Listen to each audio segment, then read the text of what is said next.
personnel, chers partenaires, chers parents d'élèves. Je voulais aborder avec vous la question de la réouverture des écoles maternelles, élémentaires et des collèges à partir du 11 mai. À partir du 11 mai, les personnels vont pouvoir retourner dans les écoles, dans les collèges, pour faire ce que l'on appelle la pré-rentrée. À partir du 12 mai, voire peut-être du 13 ou du 14 mai, les élèves pourront être accueillis.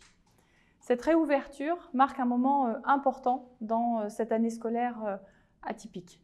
Cette réouverture sera nécessairement progressive et beaucoup d'entre nous, beaucoup de personnels, vont rester en télétravail dans un premier temps.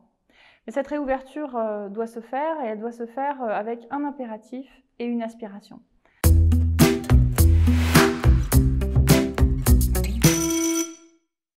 L'impératif, c'est d'abord un impératif sanitaire. Bien sûr que nous puissions apporter toutes les garanties sanitaires à l'accueil des enfants et des personnels dans les écoles et dans les collèges. C'est possible. Depuis le 16 mars, nous accueillons en continu plusieurs centaines d'élèves, plusieurs centaines d'enfants de personnel soignant qui sont accueillis par près de 1400 professeurs. Bien sûr, il y avait des craintes au départ. J'ai eu des échanges avec eux par visioconférence. Des craintes, mais qui se sont estompées au fur et à mesure que des nouveaux gestes professionnels se sont développés, que le protocole sanitaire a été routinisé et puis qu'il y a eu le retour du plaisir d'enseigner en présentiel.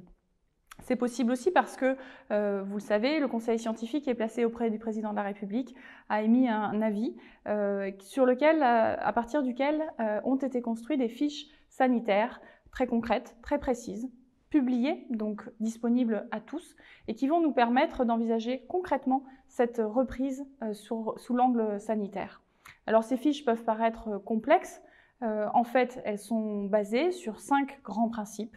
La déclinaison dans l'ensemble des activités de l'école ou du collège, de la distanciation physique, de l'application des gestes barrières, de la limitation du brassage des élèves, de la désinfection et du nettoyage des locaux, et puis de l'information et de la communication auprès de l'ensemble des parties prenantes.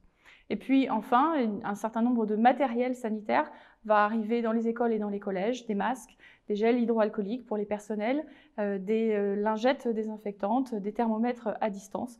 Et les écoles, les collèges ne rouvriront pas tant que ce matériel ne sera pas arrivé. Donc cet impératif sanitaire, il est possible. Une fois que les questions sanitaires auront été résolues, et il est important qu'elles puissent l'être de manière concertée avec les collectivités territoriales, avec les municipalités, avec le conseil départemental, avec les parents d'élèves, une fois que ces questions sanitaires seront résolues, que les équipes pédagogiques puissent se concentrer sur la question des apprentissages, de la progression pédagogique.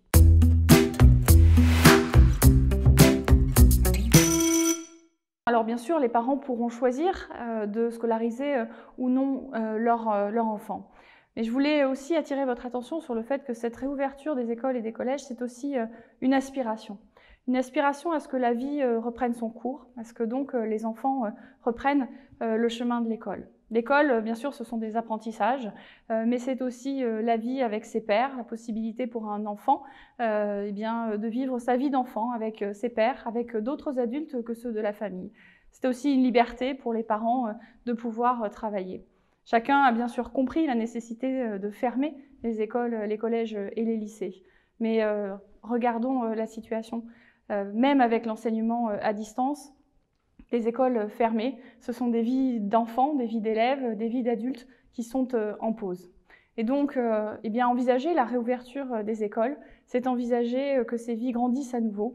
Chacun le voit bien, l'école fait envie, l'école fait la vie. Les élèves seront accueillis dans des groupes qui n'excéderont pas 15 élèves par classe. Ils pourront être avec leurs professeurs, ils pourront être en études, ils pourront être dans des activités sportives et culturelles, et ils pourront aussi être dans l'enseignement à distance à la maison.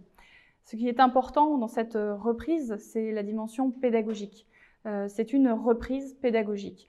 Nous devons bien sûr régler les questions sanitaires, j'en ai parlé, mais nous devons ensuite, immédiatement après, nous poser des questions pédagogiques. Quels sont les objectifs pédagogiques que nous nous donnons sur cette fin d'année scolaire?